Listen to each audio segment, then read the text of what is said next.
Thanks, Kirk. Appreciate it. All right. Well, thank you all for your patience and flexibility given the development of last week. So I'm at home, isolating, feeling good, and hope it continues to be that way. I realize I'm fortunate to be able to say that so very obviously from what we've seen. This impacts everyone differently. So while I'm here, I've been participating in meetings and practices, and I just want to make sure that you all know our coaches, players. I can't say enough just about our staff, how they've responded. They've done a great job. Coach Schmedding has stepped up, and we've been able to operate like we normally would during this week in those meetings and on the practice field. So as I said on Friday, we have plans in place for this, and certainly, you know, when things happen with COVID, the teams that are able to navigate this and implement the plan properly and execute it at a high level are going to be the ones that I think are going to be most successful navigating through this pandemic. Because as we've seen, you know, that coaches, there's been some coaches out, and the ones that we've had step up and the way we've operated, I think those guys have done a very good job. So, you know, right now we're following our mitigation protocols. We'll continue to do so. So a little bit of my timeline here. The test I took on Thursday this last week was part of what we've been regularly doing. And Dr. Goodlett informed me of my result. And so we proceeded with the standard protocols for a positive test. No different for me than anybody else in our program. As of right now, based off my timeline, I should return to the facility on Monday of this next week. So in time for game week and preparing our team for that week of practice. No other coaches or players were quarantined based off my test result. That's due to in part of our mitigation protocols that we have in place and that we've been following. So I'm proud of that. With our staff, that all needs to continue. In terms of where we are as a program, all right, our vaccination numbers continue to improve based on the hard work of a lot of people. There's still a lot of work to be done. And this is ongoing and a daily focus that we continue to keep a priority in our program. So I do want to take a moment. I've had some time to sit back and put some things down here over the past few days, but I do want to take a moment to talk to you about the proactive steps that we have been taking inside our program on this front with COVID and the vaccinations. So first, let me be clear. I am not anti-vaccine, and any narrative along those lines is misinformed. I fully support the choice for anyone to vaccinate. Also support getting reliable data-driven information into the hands of those who still have questions about the vaccine. Anyone who has been in our facility knows that. Simple. For months now, our staff has done a great job going above and beyond and being proactive in providing reliable information to our players, our coaches, our staff about the vaccine. I provided an open platform for experts to come in and present information to speak to our players and staff about the vaccine. And so a few of these here, so you all know some of the things that have been done. We're fortunate to have Dr. Goodlett as a resource right in our facility. He's a member of the SEC Medical Guidance Task Force and a trusted medical expert. So on multiple occasions, Dr. Goodlett has presented to the team on vaccinations. We had Dr. Scott Harris, our state health officer, present to the team along with Dr. Michael Williams, who is a cardiologist and a member of the College of Science and Mathematics Dean's Leadership Council. Our head athletic trainer, Robbie Stewart, has presented to the team on multiple occasions, including in conjunction with Dr. Goodlett. Our athletic director, Alan Green, has likewise had multiple audiences with our team.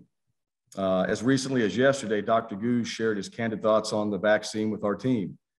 That was by our invitation, and we certainly appreciate him doing that. So we talked to our guys in large groups, small groups. We've had coaches share real life experiences with the vaccine and what's happened in their lives because of that. I think if you guys have it, you probably saw a tweet from Coach Mason about being back and, his experience with COVID. And he shared that, which, to me is another viewpoint that our players and people in our facility get a chance to hear. Unfortunately, there's breakthrough cases at times, and we have to deal with that. And that's something right now I think is going to be part of what we have to navigate through this entire season, as we've seen with Coach Vrabel and some other coaches that have had the same things come up, and not just coaches, but people in general. Other information, has ranged from articles from NFL players that are talking about the benefits of the vaccine, local articles, on-campus protocols, videos from Dr. Catherine O'Neill, the SEC Medical Guidance Task Force, and talking about the timeline and the science behind the vaccine. So our players have had a chance, and staff have had a chance to hear from that. So much of this for everyone here is in response to specific questions we receive from players regarding the vaccine. All right, we've listened to our players and responded with data-driven responses to their questions. A lot of things have changed, as we know. It seems every day there's a different view, and so there's a lot of information every single day, and so there's questions that need to be answered. So I'm proud of what we've done. I've shared kind of my position with our parents, and have been able to, express some of the things that I've just told you with the families of our players. And, one of the things I told them just about my approach as the head coach is to treat their sons like he was my own. We got tough players, and, this is a tough game, but at the same time, I want them to know my position as the head coach. I understand it. It carries a lot of weight. And, I care deeply that everybody in this program, the staff on this team, and people we come in contact with, that they're safe, number one, and that we're doing what we can to make sure that is being focused on every single day. I care deeply that our players have the information that they need to make informed decisions that affect them, and I support them. I care that we have a chance to play in every single game and work hard to go win every single one of those games. And so, those are things that I've shared with our families, and know that, I'm here for their sons, and also we're going to continue on with preparing ourselves for getting ready for September 4th, and having a chance to go play. So I'm also aware of, the recent news with the Pfizer vaccine with the FDA. That full approval. That information was shared as recently as yesterday with our team. So we're aware of that. And to be clear, we take this matter very seriously between the vaccinations, our mitigations. We're committed to being safe in our building and enforcing and following the protocols that our medical team has put together. So right now we're testing twice, which I believe is more than any other. I don't know if this is facts, but I think, I'm not sure if other SEC schools are testing twice. We are right now. And, the last thing here is, the most important, is the safety of our players and the safety of the people in our building. And just know this, we can't issue mandates to our student athletes. And I understand this. To be Alabama law, I understand that. We cannot mandate vaccinations to our players. Other states and universities can. We can't do that.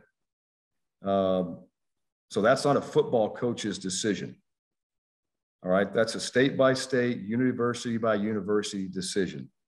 All right. And I'm aware of that. So, and that's important that we understand that. I have a deep appreciation for our medical staff and what they're doing and how they're operating each and every day. And I've got a deep appreciation for the people in our community that are taking care of all of us and making sure that, we can be safe, we can be healthy, that we have opportunities to do the things we all want to do. There's a deep appreciation for that.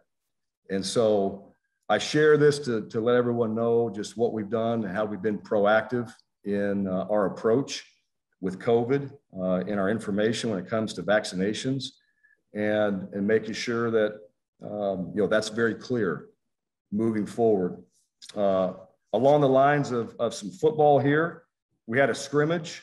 I'll give you a few highlights on that. In scrimmage 2, some things that came up. Our number 1 offense, we had a really good day on 3rd downs. So 1st and 2nd down were also solid. I thought we operated and executed well, but our 3rd down percentage, we were about 60%, which is good. So it's always good to see a drive extended. That's been something that we focused on. So it was good to see the one offense go out there and continue drives, extend drives. We did a backed up portion in practice. And so the goal was to get 2 first downs. Once we did that, we stopped the drive, but the one offense was on a drive to score. They had put themselves in a position to have great field position there. We had 1 penalty from the Blues, which is good. So we've been able to eliminate some penalties with that starting offense. And then we got into a goal line situation, and it was good to see our 1 and 2 offense be able to execute down there on the goal line. So getting in the 4-yard line, going in. The player of the day on offense was Jackson McFadden, had 2 touchdown catches. He's done a great job. He's holding for us right now, but he's been a very consistent player, and it's been good to see him step up. Defensively, now we had the blue defense, so our starting defense out there. They were about 70% on stopping 3rd down, so they had a really good day in some of those critical situations, and you could tell that was a focus of that scrimmage. Run defense was very good. Held the offense to under 3 yards a carry. They had a couple interceptions in the red zone, which is huge. Those are drive killers right there. And then we had 2 2-minute opportunities, and the defense came out on top on both of those. So that was good to practice that in-game scenarios. Special teams, Anders Carlson was 100% on field goals. He's been great, consistent all camp. He's right there at the very top is one of our best players, and love his approach each and every day. I thought both of our punters, Aiden and Oscar, did a tremendous job of just ball placement, and those guys have been consistent through fall camp. And then we're still working through our returners right now. Donovan Kaufman's back there, Nehemiah Pritchett, Tank Bigsby, Var, Javarius Johnson back there, and Demetrius Robertson as well. So, and a few others that are getting reps, but those guys are getting some reps at punt return and kick return, which has been good. And then you guys saw this morning, so we did have our 2 captains, permanent captains that were voted by the team, and that was Owen Papo and Chandler Wooten. And so both those guys will be the 2 permanent captains for the season. We will have 2 selected captains. And I've done it both ways. I've had 4, I've had 3, I've done it this way. But I think it says a lot. I haven't had 2 players necessarily on the same side. And I don't think this is anything towards anyone on the offensive side. I just think that Chandler and Owen have been 2 guys that have really stepped up and have led. And you see that, and they demonstrate it daily. They happen to be at the same position. And so I was very proud of those guys. I called them the other night, and I shared a video with the players, but I talked to Chandler and Owen, and basically what I told them is there's no greater honor than to be voted by your teammates as a captain.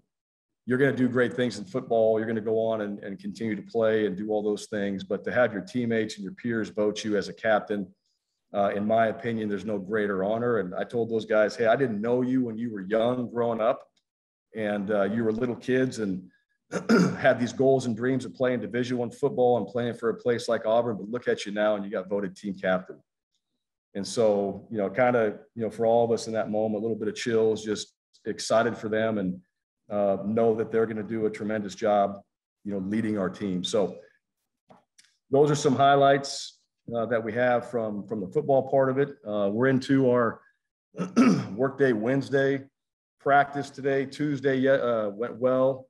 We had to move inside because of lightning yesterday, and the guys adjusted. I've been able to watch practice live, so I've got that, which has been great. And actually, the benefit, I've been able to see some things that you don't always get to see when you get that bird's eye view. So I can see everybody and what's happening at practice. So I've had a lot of really good points for our coaches as far as just what I see and things that we can do to improve. And I'll continue that, and we'll hit our situational plays today.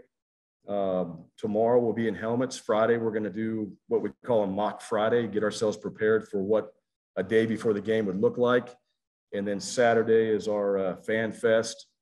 And then we'll have a normal Sunday and be ready to go this next week when we start into actual game prep for Akron. So we've been doing a little bit of that, but the guys have responded well and have appreciated our coaches stepping up and certainly what our players have been able to do. So with that, open up for questions. Coach, our first question is from Ryan Hennessy. Coach, going into coming back Monday, obviously a first-year head coach with a first-year defensive coordinator, both of you guys out. Do you feel like with the game on September 4th, you're a bit behind the curve compared to other SEC schools? Are you worried about that? Is that a concern for you? Ideally, with there's no question one of the hardest schedules in the country. Well, let me say this: regardless of our circumstances, I would feel like we're always behind. That's just a natural feeling, right?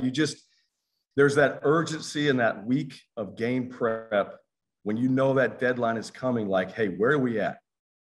And you never really know that until you go play.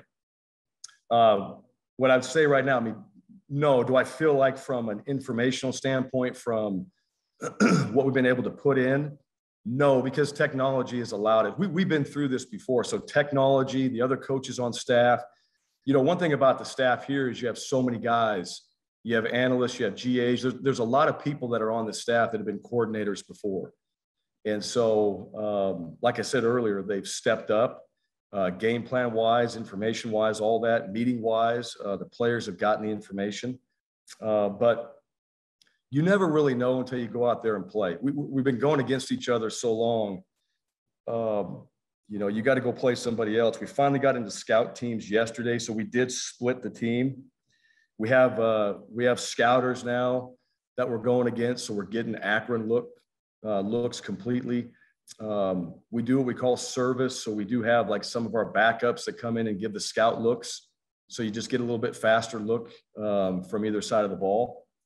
But no, I think, Coach Smeding's done a very good job on that side of the ball, making sure that everything is on track. You got Burt Watts, who's been a defensive coordinator. So you got a lot of people that have really been able to keep this thing moving. And I don't feel like we've slowed down there. And then obviously on the offensive side with Coach Bobo, that they're rolling. They've got their own things that they're focused on and trying to make sure that they get installed. So no, I don't feel like, we're necessarily behind. I am excited to get back and be out there. I think there's a few things that we can clean up. Like I said, but the coaches have been on it and I've been able to watch it and communicate that. And even times at practice, I'll get a hold of Dana on the practice field and I can make a comment or a coaching point to someone out there immediately. So we're not just wasting reps like, hey, get this fixed. And the coaches have been great. They've been very receptive to that. Next, JG Tate.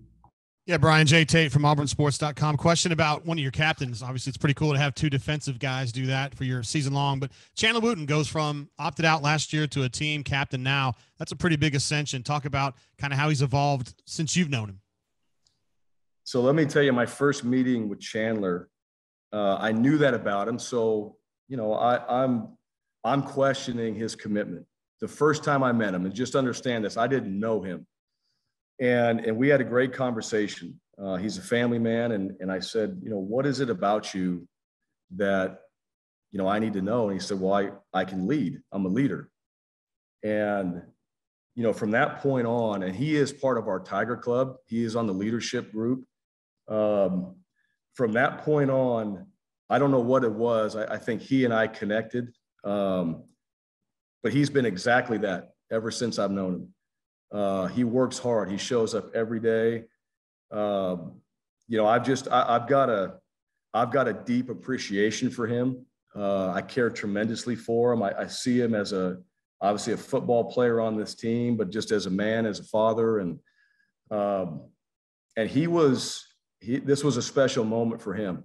Owen, it was as well. Owen is, we love Owen. Owen's, one of our best players, and, continues to just do everything in his power to be the very best he can every day. But both those guys, Chandler especially, I think we all learn. And I wasn't here before, but like I told those guys when they came in, like, hey, it's a clean slate. It's a new opportunity for you to get to know me, for me to get to know you. This is our football team. And where he was to where he is now, I think his team feels the same way because they made that decision to choose him as a leader. So what he told me in the beginning is exactly what he is. And my goal is to continue to keep growing that relationship between he and I, and then allowing him to be a part of this team and leading us as we get into the season.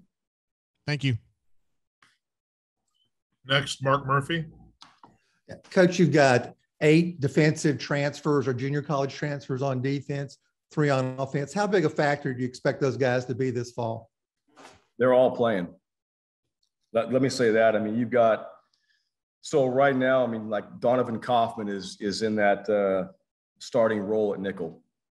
All right. So you have a guy that came in. You've got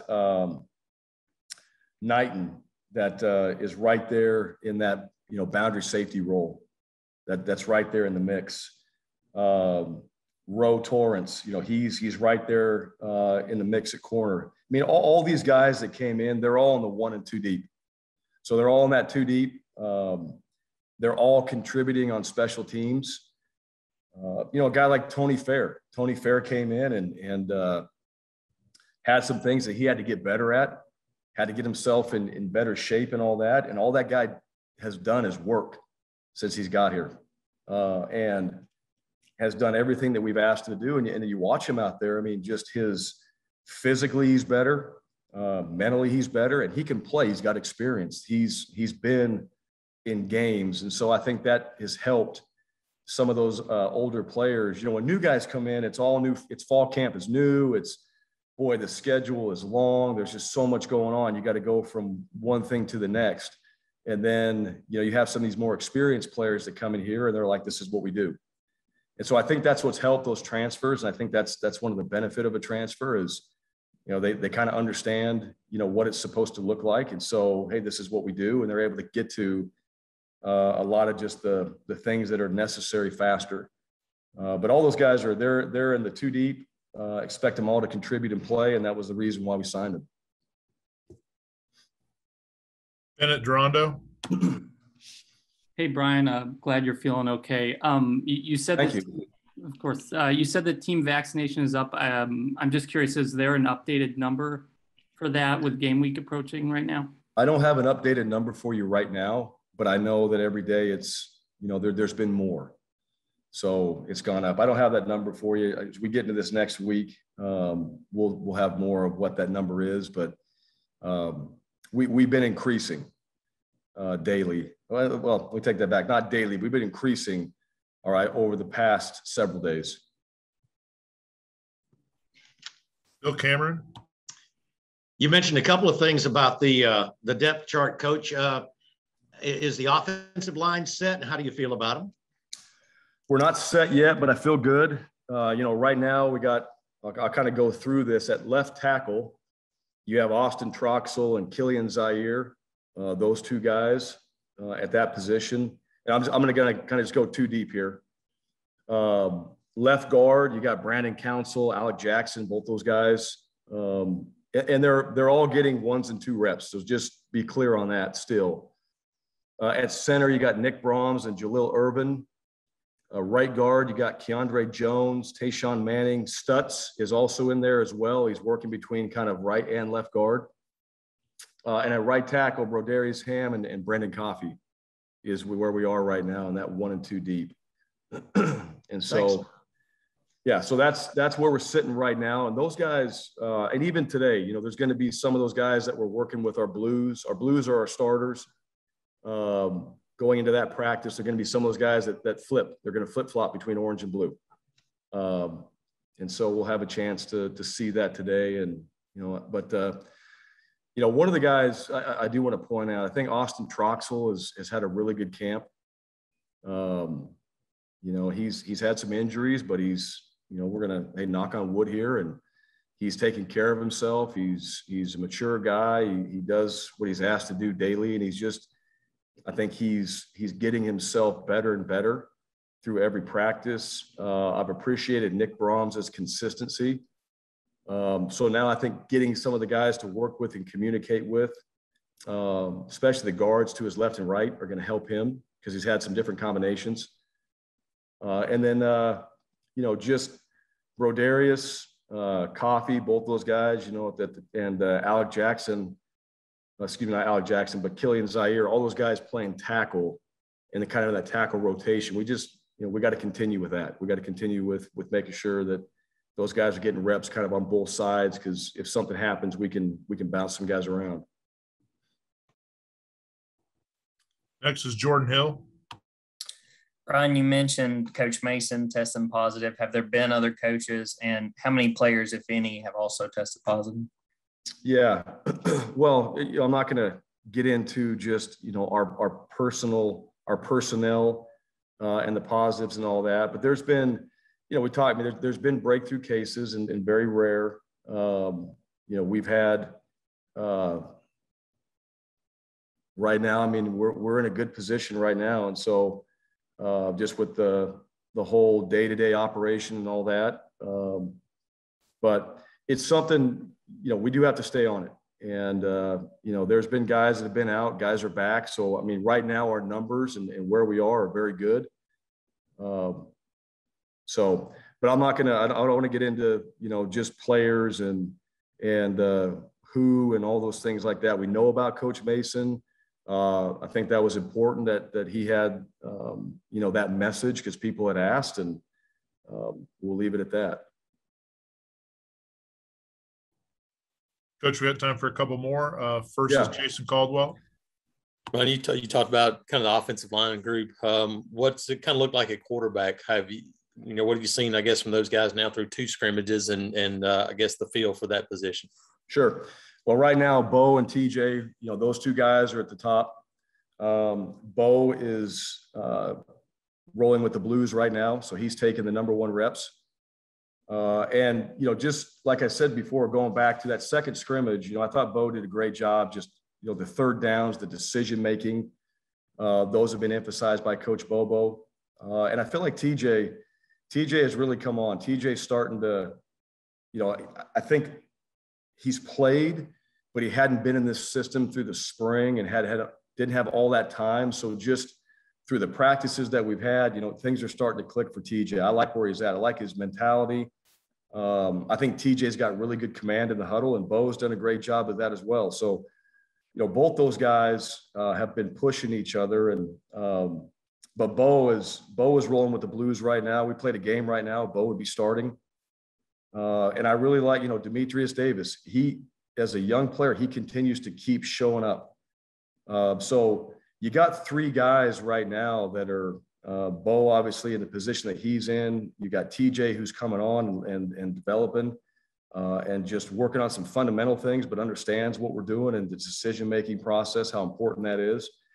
And then Demetrius Davis, I think I said this before, but he's just got some gamesmanship in him that, it's kind of that game within the game that he can play. So, he's fun to watch. He's fun to coach. There's some detail that still needs to continue to be focused on, but all 3 of those guys have had a really good camp so far and feel good about where they're at. But I like Bo. I like his work ethic. I like his approach daily. He's been studying, and I think those 2 guys, he and TJ and Demetrius, coming along, those guys have been doing a really good job. Do you think it would be one guy, or is it so close that you might want to take a look at some guys, or does that kind of remain to be seen?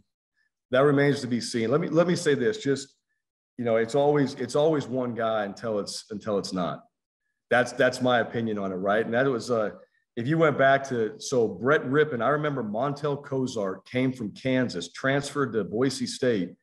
And I said, we have a starter. He said, well, I want to win championships. And that was his goal, to come in and just play for a championship. Well, he was a guy that, you know, you wish you had in your program for 4 years, but we played both those guys. And Brett was clearly the starter, but Montel had a chance to come in and contribute. And, you know, that year Brett was knocked out of a game and Montel came in and played for us, was able to win one. So, like I've said before, if you deserve to play, we'll find a role. It's just the quarterback position's hard. You don't want to be splitting a bunch of time, but there may be opportunities for guys to get in there and have a role like some players on our team do. And if those guys earn that and we do those things, then that's clearly for us to better our offense, better whatever the play that we have and the people that we have in to help us win. That's simply why we would do it. Coach, our last question is from John Zener.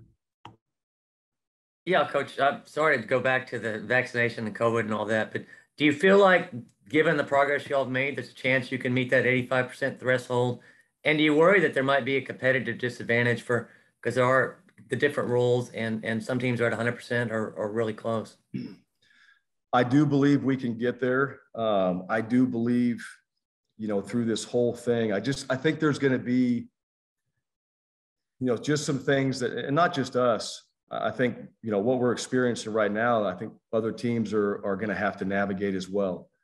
And so a little bit of, you know, maybe some of what we experienced last year. I don't know that, but certainly getting that number, that 85% helps with not having to deal with that as much. So yes, I'm optimistic that we'll approach that. And, you know, like I told you before, I mean, I think the measures that we've taken to educate and encourage what these guys have heard, as I laid that out earlier, I mean, that's been part of it. That will continue. And that's going to have to continue as the season goes on. We all know that because this hasn't gone away. Coach, we appreciate your time today. Thank you very much. Okay. Thanks, guys.